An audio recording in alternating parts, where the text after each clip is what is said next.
It is exactly 10 p.m. and thank you so much for being a part of UBC News tonight. My name is Sharon Kyomugisha. In our top stories of the day,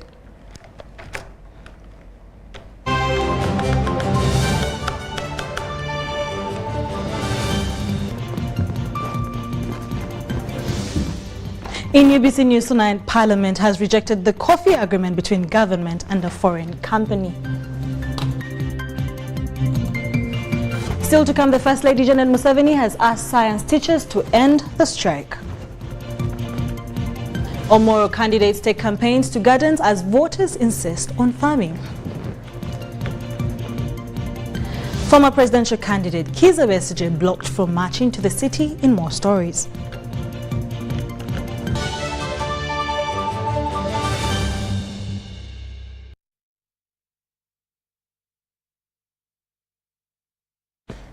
Good evening once again. In our top stories of the day, the First Lady and Minister of Education and Sports, Mrs. Janet Museveni, has called upon science teachers across the country to be patriotic and return to work as government finds solutions to address their demands.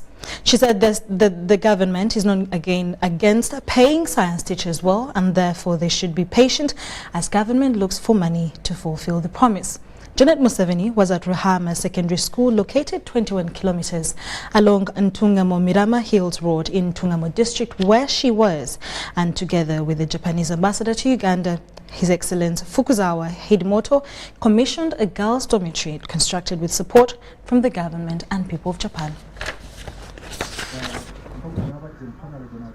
The First Lady and Minister of Education and Sports, Mrs. Janet Museveni, has called upon science teachers across the country to be patriotic and return to work as government finds solutions to address their demands.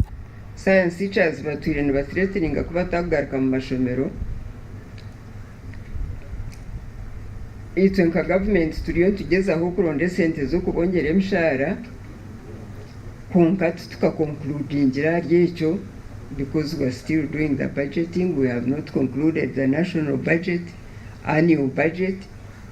Konka hati kutangaza science teachers nkutubakagarikire mu mashomero. Mbona bona bantu ki abakumbe kihanga ryabo. She said that government is not against paying science teachers well, and therefore they should be patient as government looks for more money to fulfill the promise. I wanted now to share that since I've been in the Ministry of Education, we have tried to build schools, secondary schools for sub-counties. And the secondary schools we have built now are the secondary schools that have teachers' houses. So the NRM government has been in this struggle to ensure that we have infrastructure, especially for education and for health. Mrs. Museveni was at Rohama Secondary School, located 21 kilometers along Ntungamo-Mirama Hills Road in Ntungamo District, where she, together with the Japanese ambassador to Uganda, His Excellency Fukuzawa Hidemoto, commissioned a girls' dormitory constructed with support from the government and the people of Japan. I wanted to really applaud the ambassador, the Japanese ambassador, and to thank him because I was asking him how he thought about coming to this district. Funds totaling to over 290 million Uganda shillings enabled the construction of the standard girls' dormitory with hygiene and sanitary needs facilities, a matron's room, and a solar energy provision. The dormitory is equipped with 60 double-decker beds, 121 mattresses, 121 mosquito nets, cabinets, and furniture for the matron's room. The ambassador of Japan to Uganda, His Excellency Fukuzawa Hidemoto, said the support is part of the grant assistance for grassroots human security projects and scheme administered by the Embassy of Japan to fund community development projects which uplift the life at the grassroots level. Up to now, we have handed over 274 primary schools, secondary schools, health center. The concept of these projects, which I understand, is similar to the United Nations, which they say nobody's left behind. What's more important is that some are born in rich families, some are born in poor families. And we think that the basic things are education and health. So what we are trying to do is, through these projects, we want to have more children have opportunities, which is the future of this country. Moving on from that, the Ministry of Information, Communications and National Guidance has partnered with Huawei to establish an ICT Talent Cultivation Center at the Uganda Institute of Communication Technology in Nakawa. Now, the Minister for Information, Communications Technology and National Guidance, Dr. Chris Bariomonsi, launched the partnership. A memorandum of understanding on sharing and co-creation of educational programs to learners has been signed between the Ministry of ICT and National Guidance and Huawei Technologies. Sharing or creation of educational materials and resources. Huawei being high up there in technology, they have, resources that we can ride on and leapfrog to get the skills that we want at no cost. Building a talent alliance through certification promotion and talent cultivation, and then Huawei certifications will begin immediately. Then undertaking additional enterprise needs for ICT talents that are needed out there. This was at a function officiated by the Minister for Information, Communication Technology and National Guidance, Dr. Chris Bariomonsi. Ladies and gentlemen, the collaboration Huawei has with our universities to ensure that we entrench and deepen the teaching and the skilling of our young people is one way of building capacity for our younger population, not only to be innovative, but also open the doors. You have heard of the efforts we are pursuing to create an ecosystem, an environment that will facilitate BPOs, business process outsourcing. Therefore, training thousands of our people for free is a wonderful move. Thank you so much. I congratulate you all. Huawei Technology is committed to equip the center with the update technologies and certify talented innovators for global job market. And access to latest technologies and Huawei e-learning resources.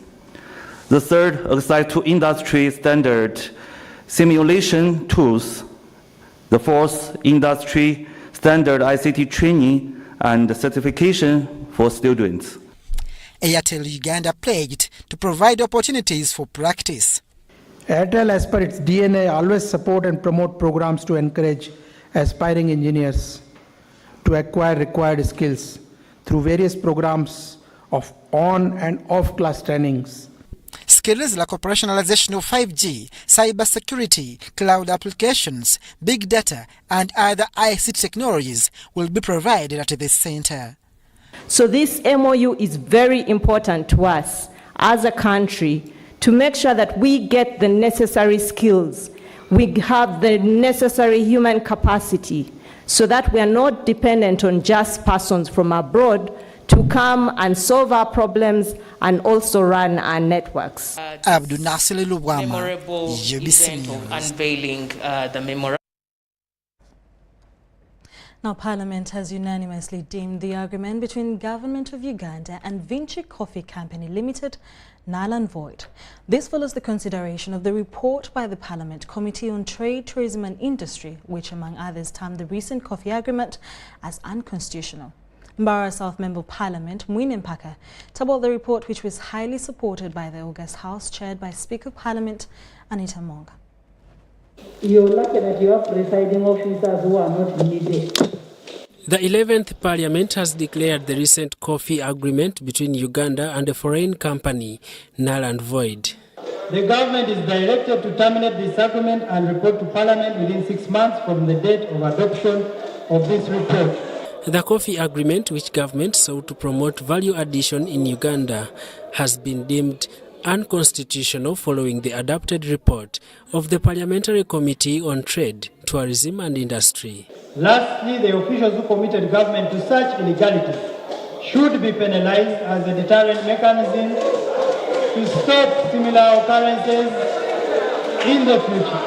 The report recommends that government empowers the already existing 47 local processors in the business of coffee value addition. It should be recalled that funds to the tunes of 7 billion shillings had already been spent to clear the proposed site in Namamve, including building a perimeter fence, among other activities.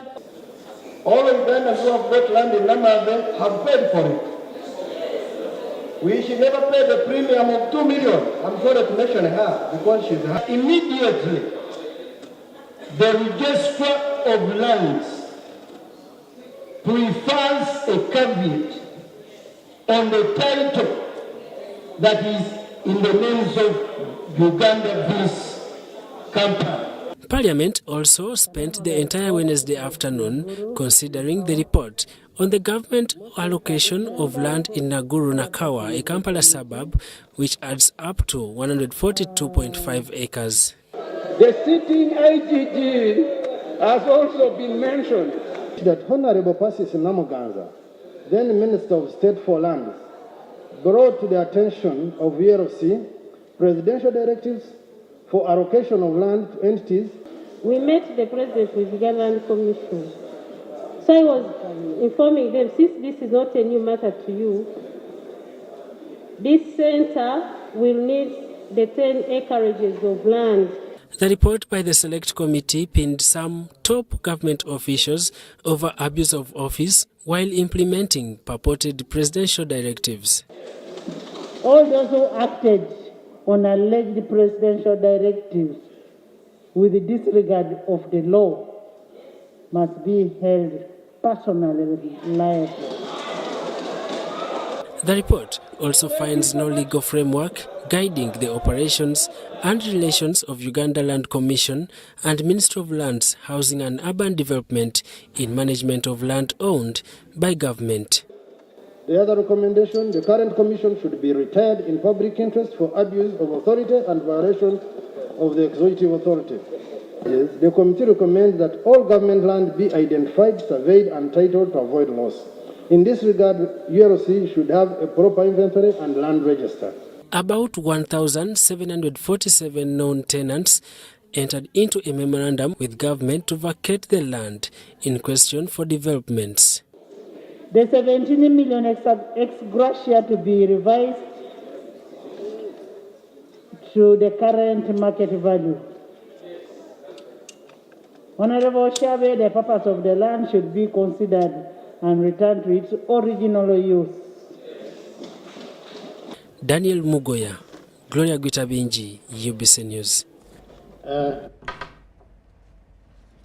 Moving on from that, candidates in Omoro County Parliamentary by-election have resorted to campaigning in gardens and farms where people are working from. According to independent candidate Jimmy Onen Walter, most voters are farmers and all go to dig in the morning hours, leaving the trading centres empty. Details follow. Candidates in the Omoro County by-elections are adding color to their campaigns. As opposed to conventional campaigns, candidates here are doing it from garden to garden and house to house. An independent candidate in the Omoro County Parliamentary by-election, Jimmy Onen Walter, alongside his wife, begin to engage in garden-to-garden campaigns as early as 9 a.m. Onen, who is an NRM-leaning candidate, says he has decided to take his campaigns to the gardens because majority of the people go to dig in the morning hours. You know, in the morning, most of our people are in the garden. So if you are lucky to find a few people at home, then you interact with them. But our strategy is to go garden to garden, and that's what we are doing. And we are finding people. That is in the morning. Then in the afternoon, they come around in the trading centers, in the townships, and that's where we find them. Whether his strategy will be sustained is a matter time will tell, but he says for him he refused to step down for Lanya's son Ojok because he is exercising his democratic right. Our constitution in the NRM states principally that when a place falls vacant like this, we undertake primaries. We don't pinpoint. This is not a hereditary system. And that's the constitution we abrogated. And this is my justification. Meanwhile, NRM's Andrew Ojok waits for the farmers to return from the garden at about 11 a.m. before kicking off his campaign meetings. Ojok holds about 5 campaign meetings a day, and this Thursday continues with his message of poverty eradication, improving service delivery, and uniting people of Omoro.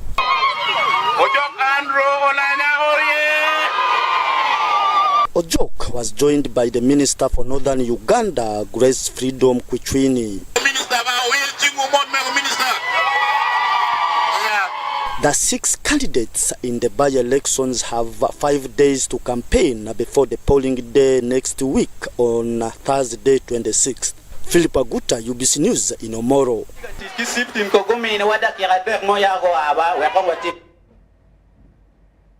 About the opposition, National Unity Platform Party President Robert Chagulanyi says he will expedite plans by the PAT to acquire new premises that can accommodate its members when called upon.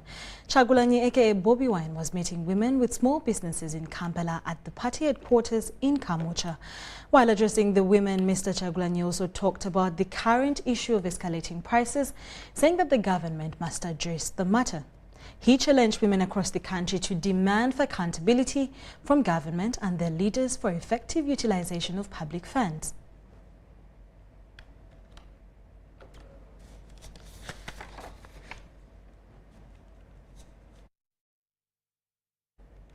Now, it was not business as usual in Kasangati town this Thursday as police blocked former presidential candidate Kizza Besigye from walking to the city centre.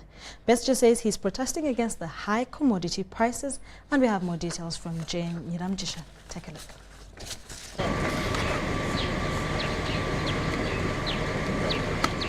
Early this Thursday, former presidential candidate Dr. Kizza Besigye attempted to proceed to Kampala city, but first started by mobilizing his neighbors in Kasangati to escort him. Police, however, blocked him from proceeding as he attempted to mobilize residents in a campaign dubbed Reawakening Citizens in the face of skyrocketing commodity prices.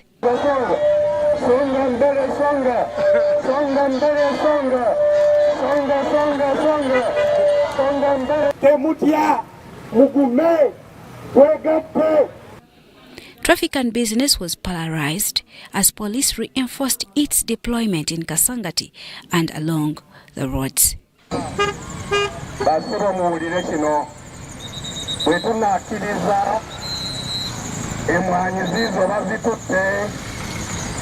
n'amafuta bagenda gatwala bwe tubanga tetufukuse ne tutaasa ebya.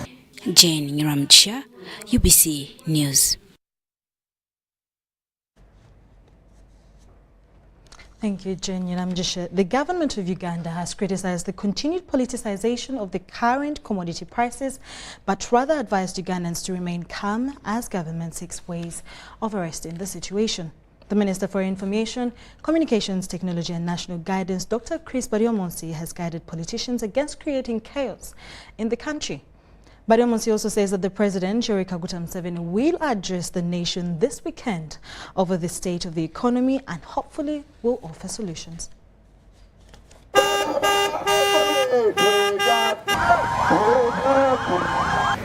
We are hopeful that when the external conditions stabilize, like the supply-demand factors related to the post-COVID environment, they are soon going to stabilize.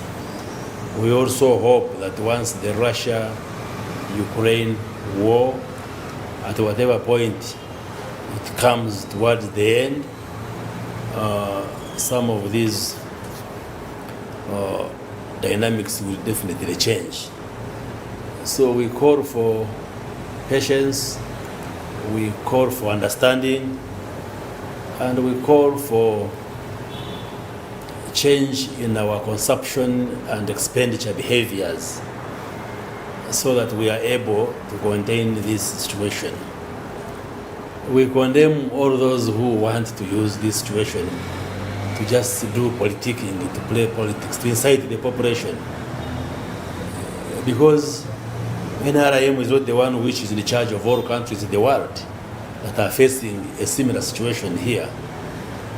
And we are doing all it takes as a government to contain the situation.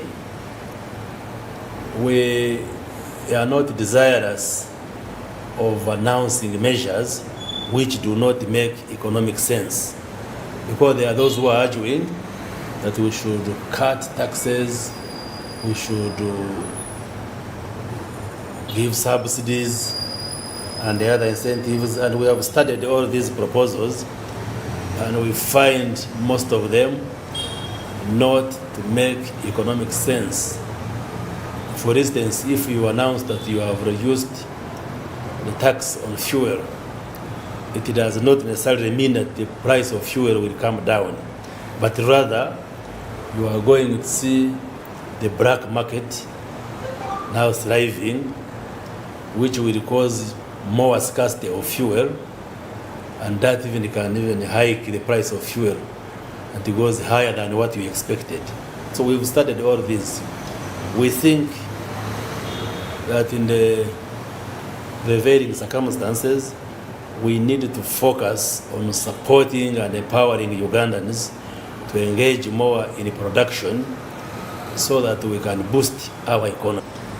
His Excellency the President of Uganda, will be addressing the public on media platforms on Sunday at 8 p.m. and will be able to give further guidance on the issue of commodity prices and many other issues that are in the country. And therefore we appeal to the population to remain calm.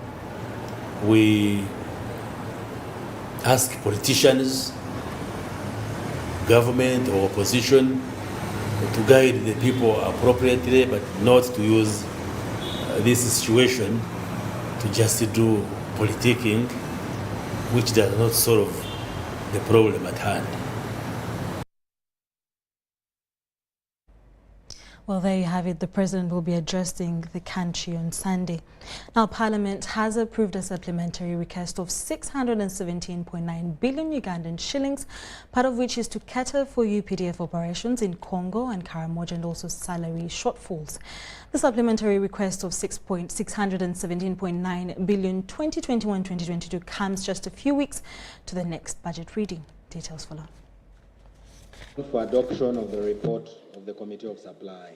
Parliament has approved a supplementary budget of 617.9 billion to finance, among others, the UPDF operations in Congo and Karamoja, salary shortfalls, and preparation for 3rd June Matters celebrations. The supplementary expenditure request 2021-2022 was presented to Parliament by State Minister for Finance in charge of general duties. 002, State House, Uganda shillings 77 billion. In a breakdown of the 617.9 billion, 152 billion is for the Ministry of Defense and Veteran Affairs, out of which 64.4 billion will facilitate UPDF Operation Shujaa in Congo, 87.5 to cater for UPDF operations in Karamoja, 77 billion is classified expenditure for State House, 86.3 billion the Office of the President, 2.5 billion will go to Ministry of Gender to organize elections for Uganda Muslim Supreme Council,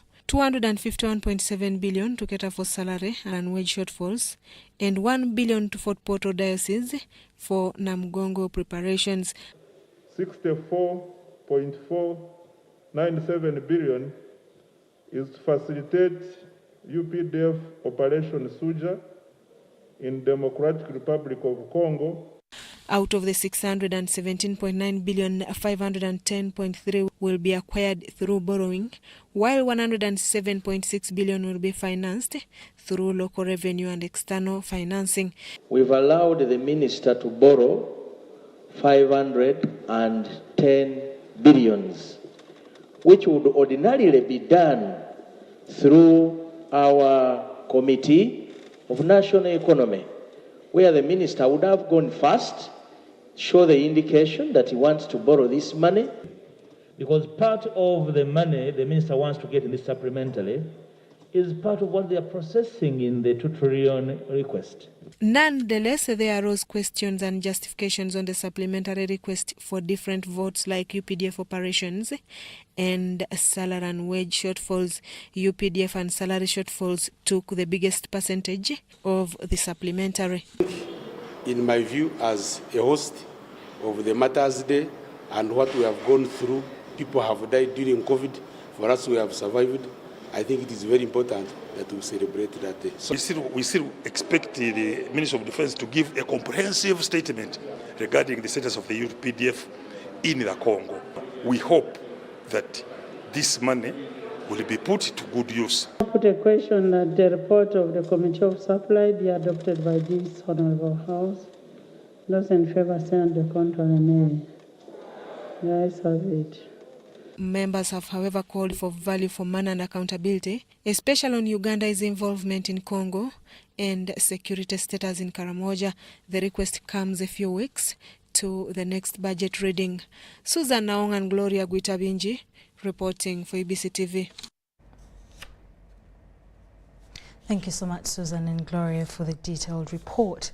In more stories, the Judiciary says that the last quarter of funds allocated by Ministry of Finance is to commence 10 major construction works the Army of Government is undertaking. Now, government in the financial year ending allocated 376 billion to Judiciary, where 76% has fully been utilized to construct courts in hard-to-reach areas, recruitment of judicial officials, and digitalization of case management. Take a look.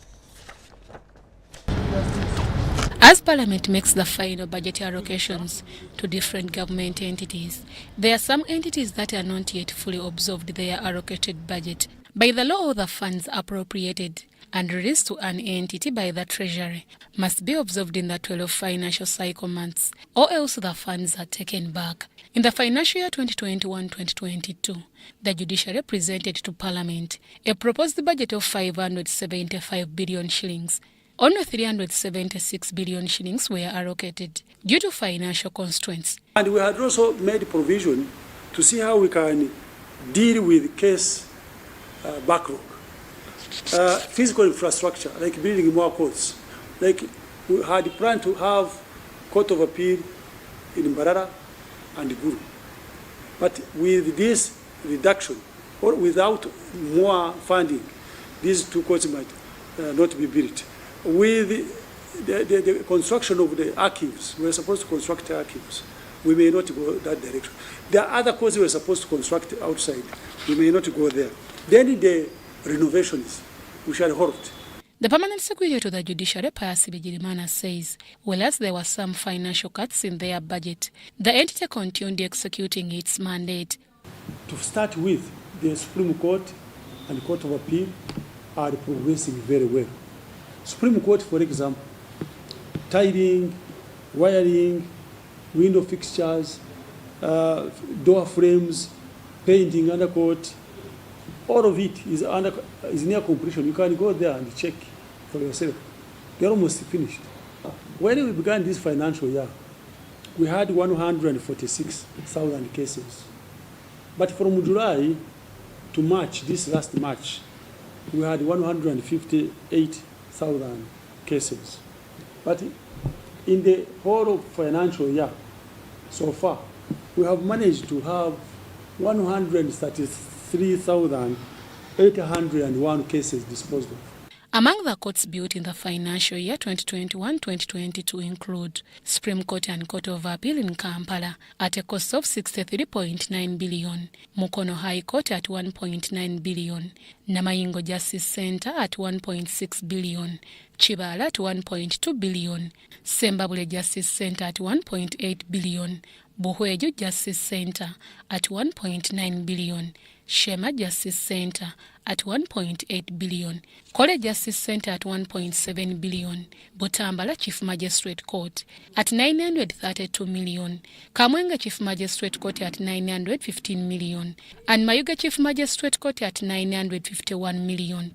Courts which were renovated in the financial year 2021-2022 include Luwelo Chief Magistrate at 296 million, Hoimai Court at 379 million, Masindi High Court at 481 million, Machinde Magistrate Court at 198 million, Masakai Court at 564 million, Mbale High Court at 497 million, Toro Chief Magistrate Court at 488 million, Ntungamo Chief Magistrate Court at 431 million, and Maracha Justice Centre at 1.8 billion, among others.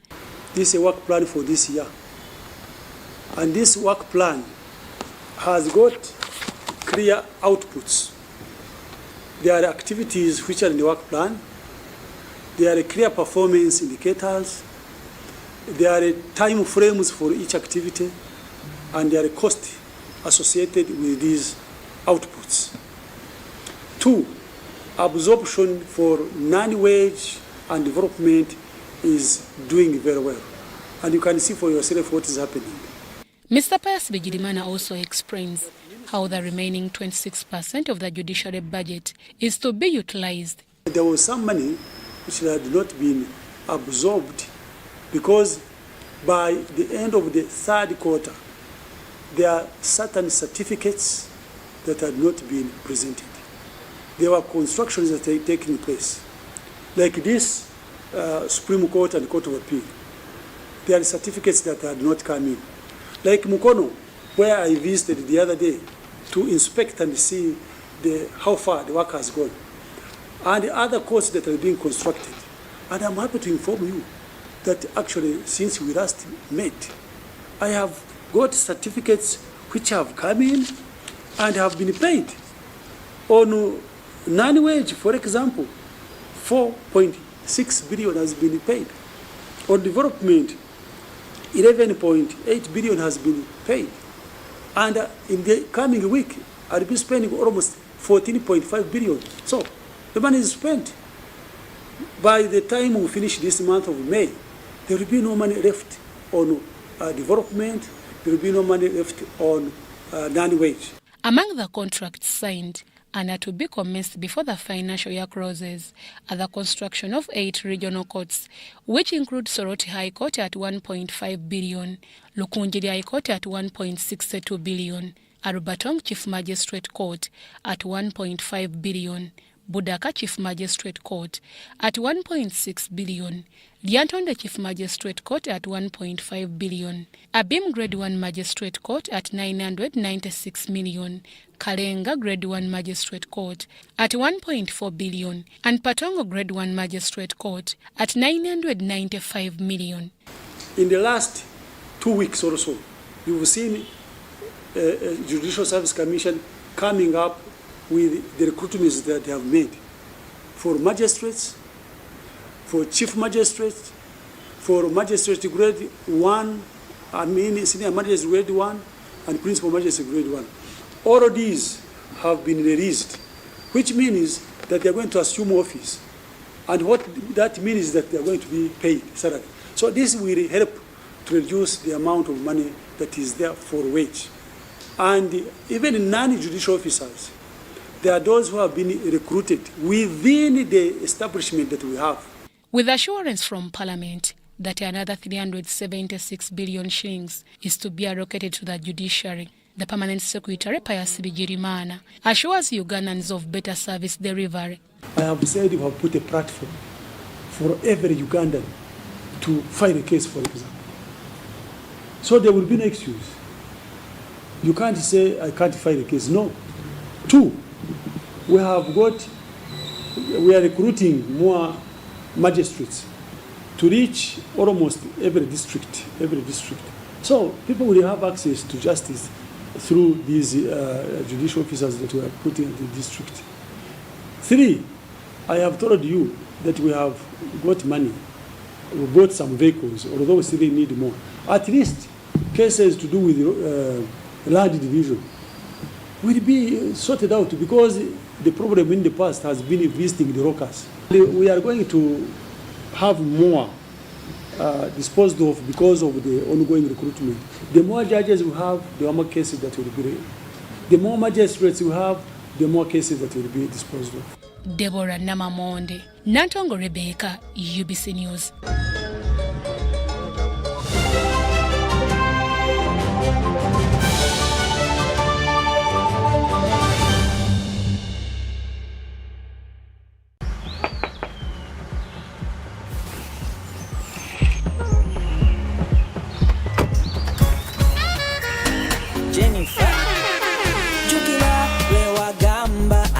Have waka, you pass the ice through me about my waka. Now come and see for yourself, see my waka that I got with Momo Nyabo.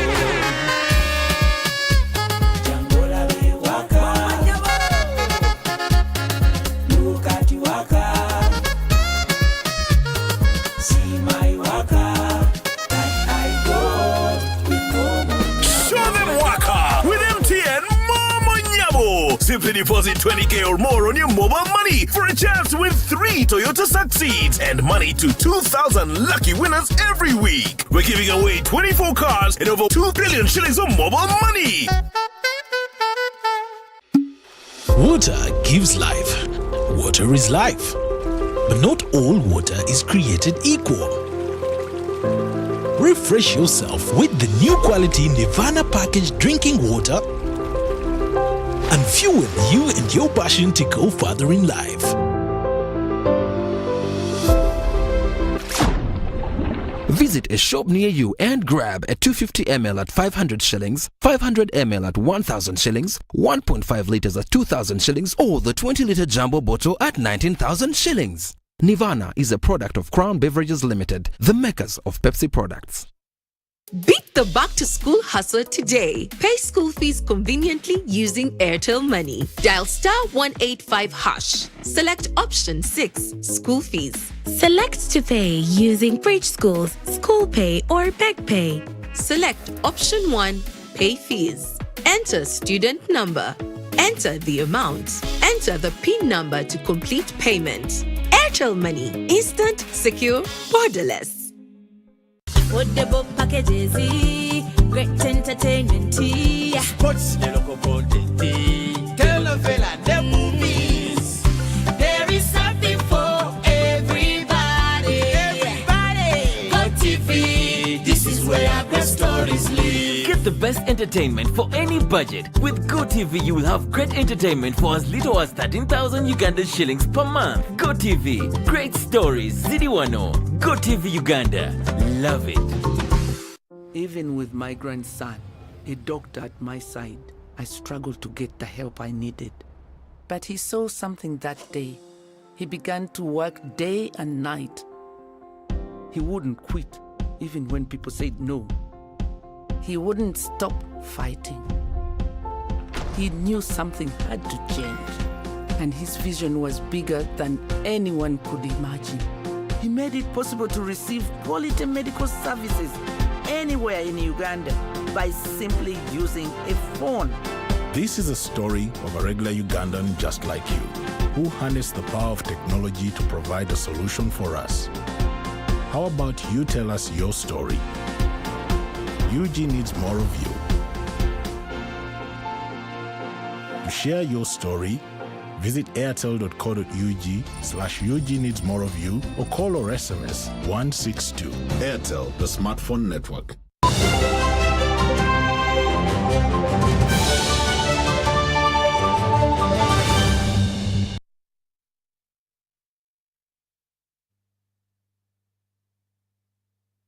Still with UBC News Night, the process to establish a National Military Museum near River Katonga Bridge in PG District is on, with land already secured.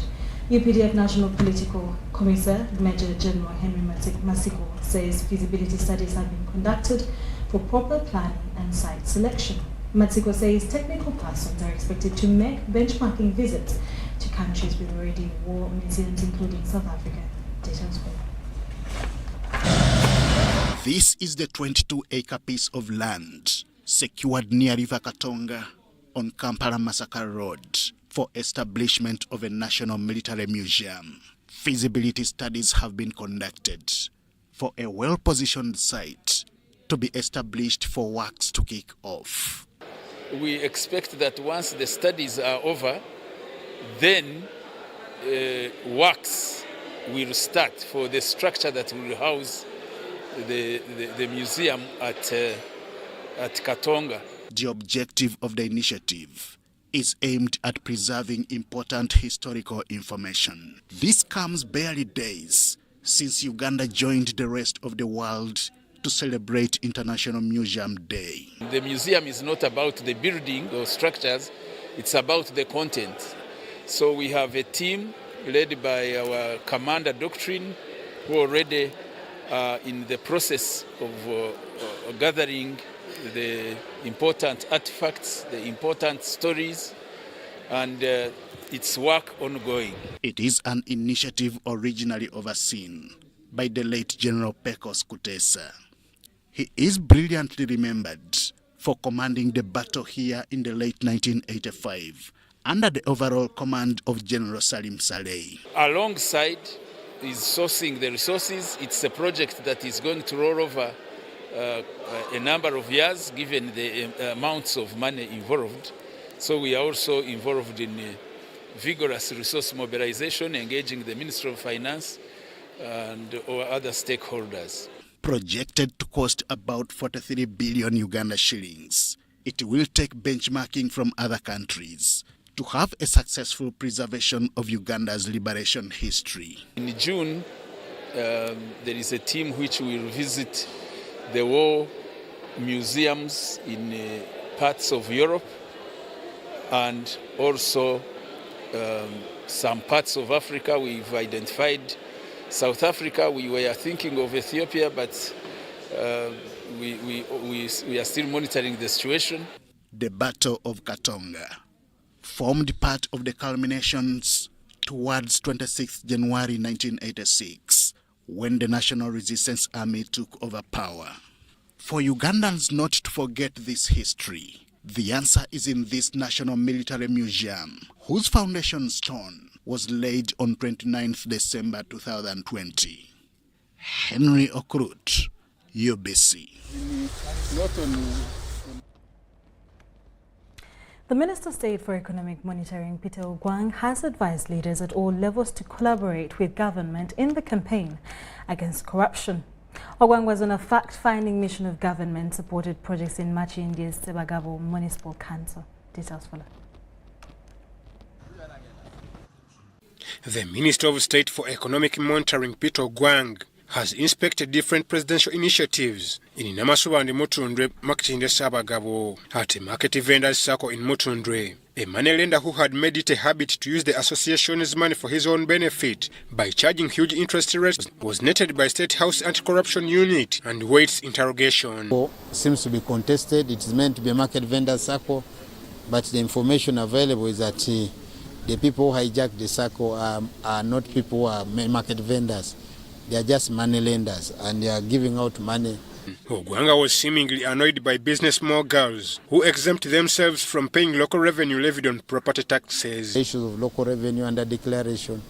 I want to confirm that we are going to follow up with, I want to help the division now, to the municipality to follow up some of the entities which I'm going to communicate to them from. Ogwanga visited carpentry workshops started by the president to equip Ugandans with the skills only to be mismanaged by the leaders. Kokola bye bakubanga abantu abali mu ssako eno neno ne bakuba ebikokola embeera yonna yabeerangawo abantu ne bakiddukamu ne bakisigalamu abantu aba babiri. At Chigo Arts and Carpentry and Furniture Workshop, where carpenters initially operating in Nsambya along Gaba Road were relocated, the carpenters shared their challenges with him. The President gave us 100 million in the circle. Our money was embezzled.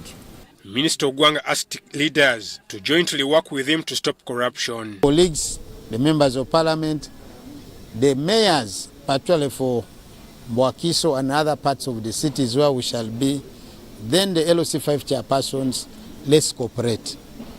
There is no witch hunt. It is for purpose of improving service delivery. The Deputy RDC Machinde Sabagabo Makabaingana says the minister's visit comes at the right time when there is demand for value for money spent. Now, as we speak, technocrats are on tenterhooks. They have been checked countrywide, wherever he has passed. This disease of corruption that they thought that they were acting with impunity, eating taxpayers' money with impunity. Trust me, next year, with the tremendous work Honorable Gwanga has done, trust me, next year it's going to be different. I'm Ivan Juko for UBC News. Thank you so much, Ivan Juko. Now, the letters dropped in some villages of Luweero after Latest developed in some villages of Luweero, I beg your pardon, are causing fear and discomfort among some communities of Buyondo, Mawano, Wabitungulu, Chetume and the nearby areas of Zirowe sub-county in Luweero district are spending sleepless nights following threatening anonymous letters dropped in their villages. The anonymous letters by suspected bullies are causing discomfort in some villages of Luweero district. The letters, whose authors are unknown, were dropped early this week in the villages of Buyondo, Mawano, Wabitungulu and Chetume in the Zirowe sub-county. Area leaders have now organized emergency security meetings with a view of quick intervention in case of any problem. Okubanga bagala emitwe 3 mu Buyondo, bagala amabere 10 n'abakyala mu Wabutungulu. Bibaluwa ng'abakyala tweraliikiridde kuba ffe bannakazadde b'eggwanga. Embeera bw'emala okututuukako tufuna okutya. The Minister of State for Education, Dr. John Chrysostom Muyengo, was represented at the meeting by Abdul Karim Waswa. He is a Bamunanika political assistant. Eyebibaluwa yatuuse dda buli wamu. Buli office gye mulowooza etegerekeka mu ggwanga lya Uganda, amawulire yagafunye ki? Dda. Kale nno mbategeeza nti abantu bonna abeerimbise mu nsonga y'okuwandiika ebibaluwa okutiisatiisa abantu nti bakijambiya abo bali ku kikyamu wane waffe tetujja kubabandaaza.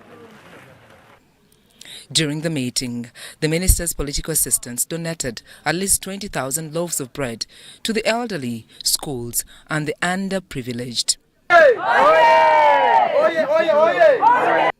Meanwhile, science teachers, especially at Wakatai, SSS in Zirowe, Luweero district, are in class teaching sciences, despite the fact that their colleagues in other government schools are on strike, demanding for salary increment. The headmaster, Haj Abubakar Kabuye, however, encouraged government to fulfill its pledge to the science teachers and commended Minister Muyengo for lobbying a science laboratory for them, among others. Being at the national level and being handled by the national executive, the cabinet and other organs, we at the local level don't have much to say. We are waiting for the decision coming from those organs. Thank you. Your names? Sandra Kahonde, Salongo Kasbante, UBC News. Over 400 vulnerable refugee women and girl survivors of sexual and gender-based violence have been trained in financial literacy. The trainings focused on best financial practices which have enabled them to increase the capital for loaning in the groups. Take a look at this beautiful story. Protection of vulnerable urban refugee market women and girls has been held in Kampala. The beneficiaries from the training included those that were affected by COVID-19, gender-based violence among urban refugee women. These practices included saving, group credit loan management, book and record keeping, as well as improved customer care skills in business to increase sales. Oftentimes, refugees in urban spaces have less access to services and face even more constraints in their lives. And so it was important to hear from the women themselves about the challenges they faced, but also the ways in which they've been overcoming these together with IST through a methodology called VSLA.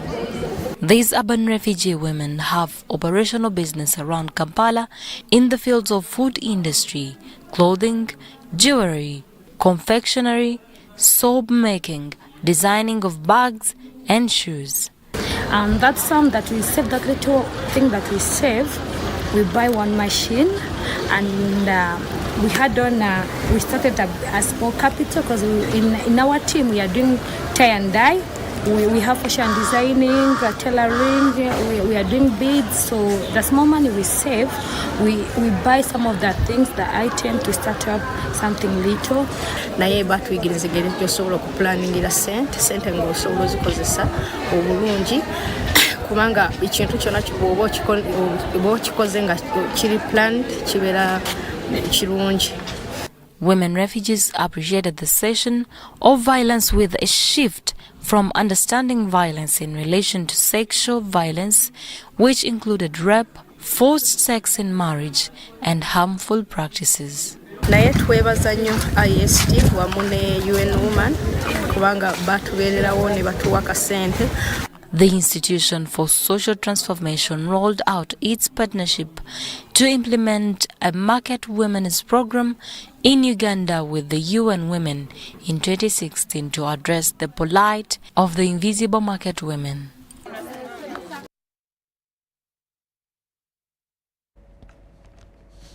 Yes, now moving on from that, but still about women rights activists from various private and government organizations have participated in the launch of gender mainstreaming standards for COVID-19 economic recovery in line with Pillar 3 of the recently launched Parish Development Model on Financial Inclusion. Former Trade and Industry Minister Emilia Chambade, together with the South African Ambassador to Uganda, Lulama Xiswana, launched the standards this morning at Kampala Imperial Royal Hotel. Watch.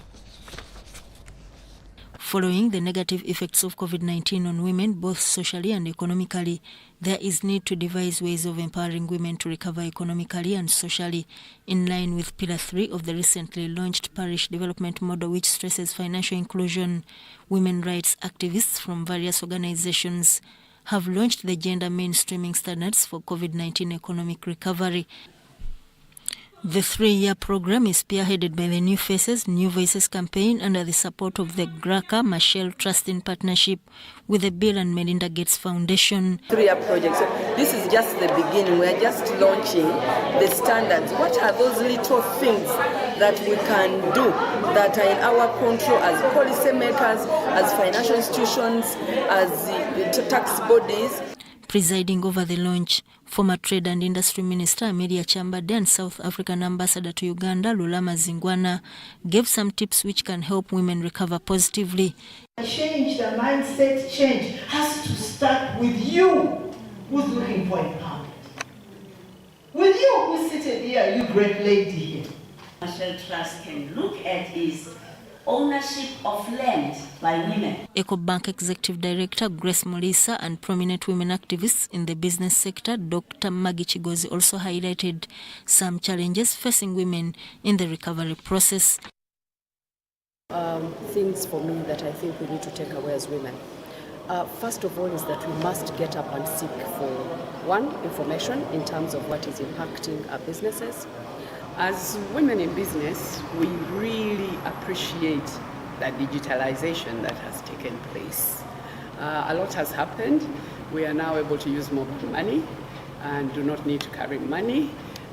We also are able to use agency banks. So much is happening in the banking sector. Research carried out by Dr. Sarah Hashaba, a gender researcher, revealed that 60% of the economically active women in Africa are women. However, in the informal sector, Edward Collins Juko, Sudat Kaye, UBC News. Expectant mothers have been advised to start antenatal visits immediately they realize that they've conceived. This, according to the Ministry of Health, helps in the early detection and management of pregnancy-related complications like preeclampsia that affects mothers during and after childbirth.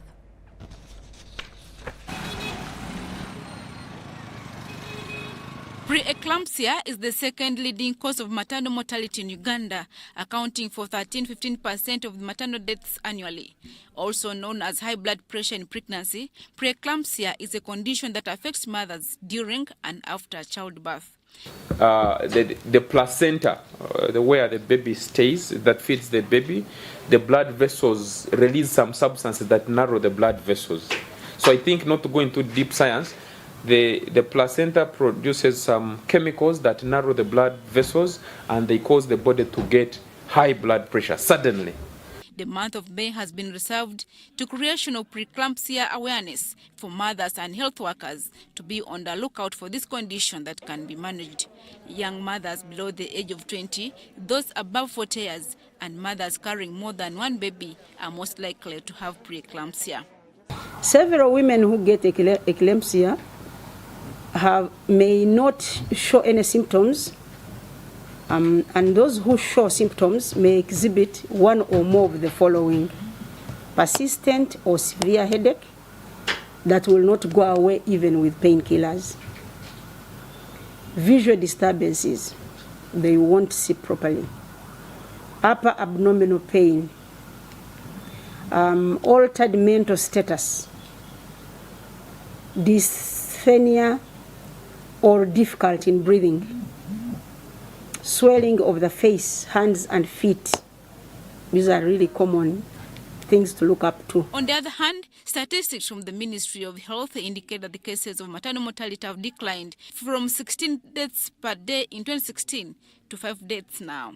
A policy of having one fully equipped health center, 3 per every sub-county.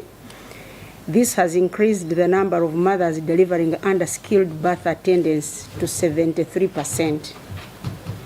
There has also been improvement in the number of mothers attending, at least 60% of mothers attending 4 antenatal visits before they give birth.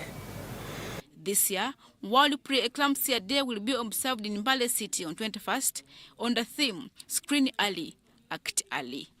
Adiana Kuti, UBC.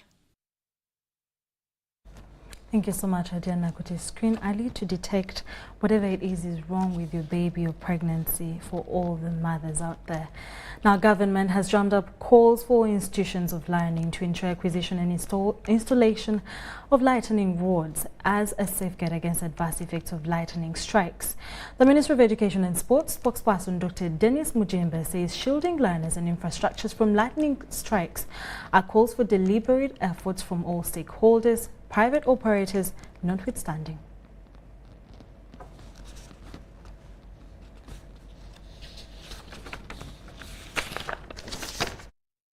Acquisition and installation of lightning rods by institutions of learning as a sure way of arresting lightning strikes. However, there are some institutions that are yet to answer this life-saving call. The old schools of government, especially primary and secondary, they were having, I think, a different set of completion standards. They never used to have lightning arresters installed at the time of construction. But that standard has changed. Right now, we have an arrangement whereby a complete primary school has to have a lightning arrestor. a complete secondary school has to have lightning arrestor. It can be one arrestor or two, depending on the number of buildings around and the distance between the buildings. So, what are we doing as government for the old schools that do not have lightning arresters? Most of them are primary schools. We are installing lightning arresters in a phased manner. For example, we have installed around 125 plus 525, that is 885 lightning arresters in primary schools. This is across the country. However, our focus begins with areas that are prone to lightning. This comes in the wake of a recent lightning strike that occurred in a school located in Buvuma district, where tens of learners and teachers were hospitalized after a life-threatening strike early this week. Presence of a lightning arrestor does not mean that that building will never be struck by lightning, but it reduces the chance or the risk of lightning striking a building and causing severe harm or damage to the occupants. Aware that some schools have dilapidated structures and others still operating under makeshift shelters, that installing such appliances would sound vulgar, government is working towards remedying the situation. In 2016, when the First Lady came to the Ministry of Education first time as a minister there, she found that 316 sub-counties did not have a public secondary school. Through the borrowing from the World Bank under an arrangement called the Uganda Intergovernmental Fiscal Transfer Program, UGIFT, we earmarked 259 sub-counties where we are going to construct public secondary schools that are complete. And according to completeness, what the First Lady means is that this secondary school has to have 6 classrooms, 6 staff houses, laboratories for science, ICT lab, library, staff room, administration block, sanitation facilities, a 400-seater conference hall for this school. We are doing that for the 259 new public schools we are building. The infrastructure upgrade will not spare refugee host communities. The secondary schools that are there of government, they are going to be expanded by putting classrooms, laboratories for science, ICT labs, sanitation facilities, etc. Because those communities around those refugee hosting districts have a larger population because of the refugee influx in Uganda. However, limited resources still continue to undermine the zeal and will to effectively ensure a total revamp of the education sector. Dorcas Kimono, UBC News. Thank you so much, Dorcas Kimono. We'll take a short commercial break and we'll be back with more news.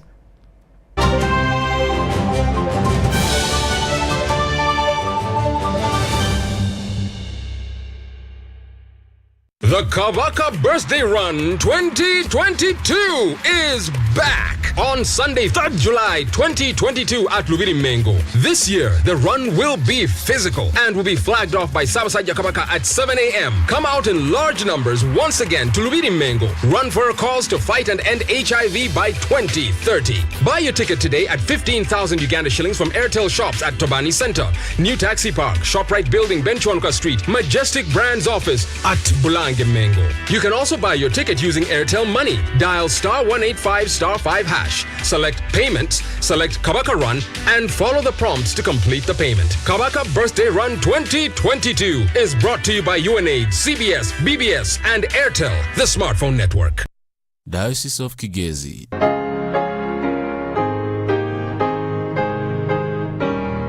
Diocese of Kigezi will be receiving their 6th bishop, the Right Reverend Gad and Mama Charity Akanjona, on 29th of May 2022 at Kigezi High School Primary Lower Grounds. On Friday 27th May 2022 at 12 p.m., Synod members, canons, all clergy and nearby Christians will converge at St. Peter's Cathedral to say farewell to Bishop George and Mama Chris Bagamhunda. On 28th May at 11 a.m., all Christians will meet the Bishop-elect at Rutobo and go to Nyikunama Primary School playground for presentations and entertainment. At 11:30, we'll have a procession to St. Peter's Cathedral Rugarama, which will begin from Mohanga. And at exactly 2:30 p.m., the Bishop-elect will be received at St. Peter's Cathedral. And on Sunday, 29th of May, it will be the day of consecration and enthronement at Kigezi High School Primary Grounds, led by the Archbishop of the province of Uganda, the Most Reverend Dr. Samuel Stephen Kazimba Mugalu. God bless you.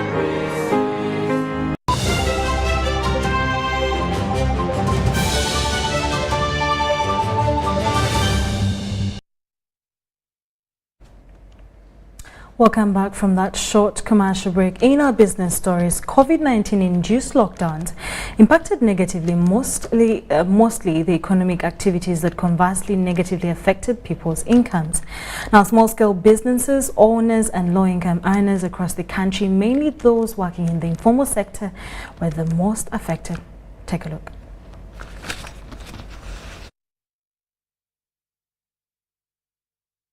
COVID-19 outbreak affected the demand and supply chain across the globe in the last 2 years.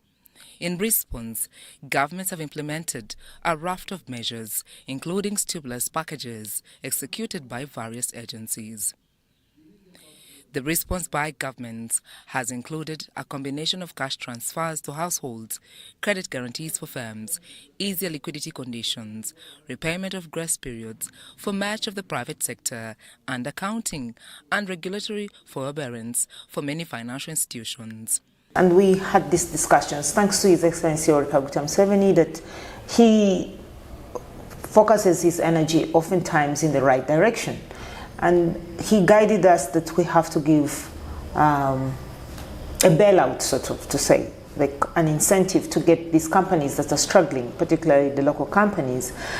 So he directed us to invest $100 billion, and we did put this money in the commercial banks at a lower interest rates. We brought it down from the 16 and 25 that you get in commercial banks, we brought it down to 10%. Because when you have a mortgage and you don't service it properly, commercial banks tend to put penalty interest to the mortgager, which is too high to sustain. But we are happy that at least the Bank of Uganda strictly guided us and stopped these greater interests.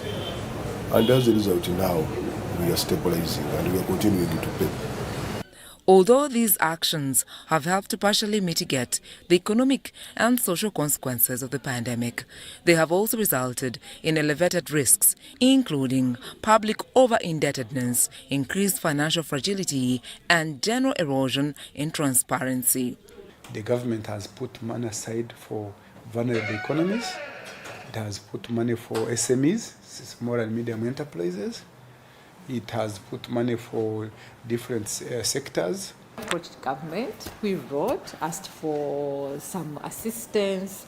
We went to Ministry of Finance, we made a presentation there, we were in Parliament, we made a presentation to that committee at that time, which was chaired by Honorable Bumba. We went to UDB. It's been a process. Yes, it was a long process and we got nothing. We were told that we were not a priority sector. As the economic effects of the pandemic continues, policymakers aim at striking a balance in providing enough support to mitigate human crisis while limiting the longer-term financial and macroeconomic risks that could emerge from higher debt levels. We are heavily indebted to commercial banks because these sectors like real estate, it is a very expensive venture. All landlords in the country have got mortgages. So we use bank money to buy these properties. So definitely we are now struggling to pay. The evidence available from the World Bank Report 2022 so far suggests that the economic effects of the pandemic will be more persistent and severer for emerging economies. Sandra Kahonde, UBC News. In a move aimed at opening up new business frontiers as well as consolidate trade relations between Uganda and the DRC, Private Sector Foundation Uganda is partnering with the government of Uganda, and it has announced that the Uganda-DRC Business Summit will be happening. Now, the 10-day summit will take place from the 30th of May to 8th June 2022 in the Democratic Republic of Congo. Entry of the Democratic Republic of Congo into the East African community has renewed trade partnership between Uganda and DRC. And the Business Summit seeks to discuss business linkages, trade affairs, and engagements between governments and businesses. We're going with very, very strong bodies, both in terms of goods, but also in terms of service. So clearly, this is good, but most importantly, we are also encouraging people to get certification from the certifying bodies, and our certifying body for the government is the UNBS, and we want that seal of approval to be appearing on the products, on the services, and typically on the engagements that we are going to have. Uganda's trade with DRC, which has grown over the years with an average of 10% annually, and her exports to DRC increasing to $338.56 million in 2011, gives hope for an exponential growth in her exports to Congo. Trade already of close to $1 billion taking place, 670 or so million US dollars. We have actually a joint project that we are implementing together with the government of DRC, the Great Lakes Trade Facilitation Project. So already the mechanisms for doing that are in place, and I have no doubt that people who will be engaging in legal trade in DRC will not find any institutional problems getting in there. Both governments are engaging in porting structures which will ease trade and ensure smooth running of lucrative businesses. As Uganda Export Promotion Board are going to do a lot. As I talk now, we are doing studies now in DR Congo. And like I said, these studies are not selfish. It is not that we want to export to Congo, it is we want to trade with DRC. We also have an exhibition in Eastern DRC, and just carry your samples. Trade is booming. The ongoing road construction and joint peacekeeping mission in DRC seeks to stabilize the country, whose available market benefits both countries. Without roads, without infrastructure, there is no business. Sometimes the goods of Uganda can stuck on the road because of bad roads. Sometimes the goods of Congo to Uganda can stuck because of bad roads. But head of state have decided to build those roads. The trade and investment will be maximized by developing deeper links between domestic producers and external markets, such as DRC, whose big population provides immense business opportunities. Joshua Kagoro, UBC News.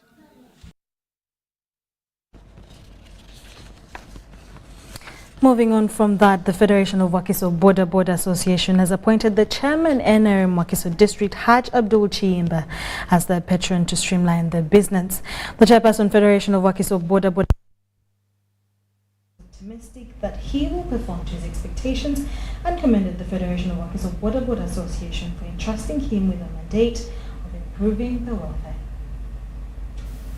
Leaders under the Federation of Wakiso Boda Boda Association have started strategizing on how to improve their welfare. They have started with electing Haj Abdul Chiimba as their patron to oversee and strategize on how they can improve their livelihood. Wakiso Boda Boda leaders allege that on many occasions their job has been infiltrated by unanimous people who sometimes misuse the business. The reason why we have decided to elect Ms. Haj Abdul Chiimba to be our patron is because of his capability, his ability in mobilizing, his development, because we have seen him developing different aspects of people. So that's why we have also selected him to be our patron, because we expect much from him in order to develop our riders of Wakiso District. Upon being reinstated as the patron Federation of Wakiso Boda Boda Association, Haj Abdul Chiimba promised to lobby for them, especially in benefiting from government programs.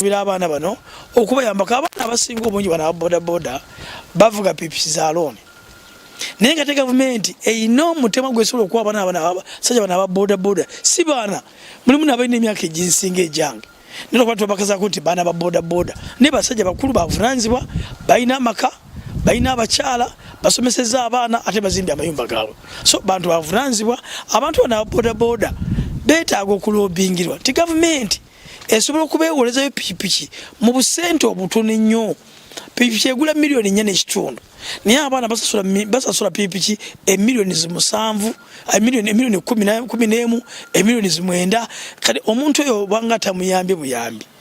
Chimba urged the leaders to desist from engaging in unproductive activities, saying that border business greatly contributes to the government revenue and needs only streamlining to generate more. Despite being one of the major contributors of accidents, Chimba vowed to sensitize members of the Federation of Wachiso Border Association on proper guiding rules. Members of the Federation are optimistic that their grievances will be aired to the top officials with the help of Chimba. Many people from Kampala have been disturbing our riders. First of all, they have been thinking that they are the leaders of Uganda. Yet Wakiso is a different district, so we have to be independent. So the challenge we have been facing is those intruders who have been coming from Kampala, bringing chaos and the divisionism in Wakiso district. Registering border riders is underway, aimed at eliminating those that misuse the business. Sudat Kaye, UBC News. Well, thank you so much, Sudat Kaye. That's all we had for you this evening. Thank you so much for watching UBC News Tonight with me, Sharon Kyomugisha. Have a lovely night. Bye-bye.